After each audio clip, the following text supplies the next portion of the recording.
The morning of August 26 was marked by one of the most massive Russian attacks on Ukrainian military and industrial infrastructure.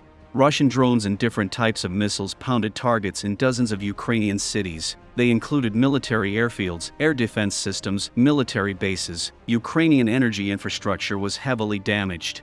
The Russian Ministry of Defense claimed that the massive strikes were launched at the strategically important Ukrainian energy facilities which ensure the operation of the military-industrial complex, concluding that all assigned targets were struck.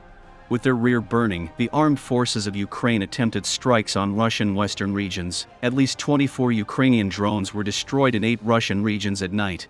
One of the targets of Ukrainian strikes was likely the Engels military airfield in the Saratov region, where the strategic bombers of the Russian aerospace forces are deployed. Ukrainian drones failed to reach the airfield but struck 2 high-rise apartment buildings in the cities of Saratov and Engels located nearby. Civilians were wounded.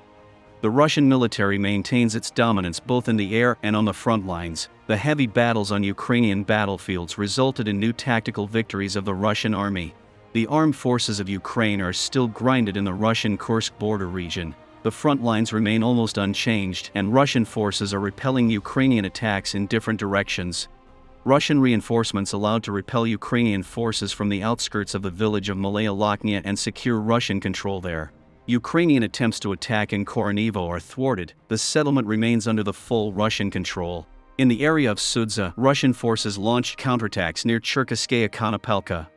Unable to advance deep on the Russian territory, the Ukrainian military is probing Russian defense along the border, trying to expand its foothold. Ukrainian forces continue throwing large reserves into battles, transferring additional artillery units to the battlefield. All the efforts of the Ukrainian military to develop further offensive in Russia are yet to bring any results, except heavy losses.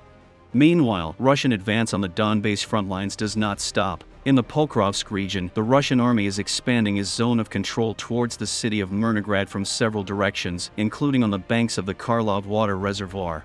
After the recent breakthrough in the Torizhk urban agglomeration, the Russian troops are already advancing in the southeastern part of the city. They straightened the front in the area of the city hospital, storming the Ukrainian stronghold on the dump of the Novaya mine.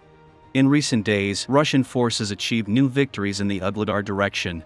Russian flag was raised in the southern part of Konstantinivka. Russian forces are storming the town to cut the route of military supplies to the large Ukrainian grouping in Ugledar.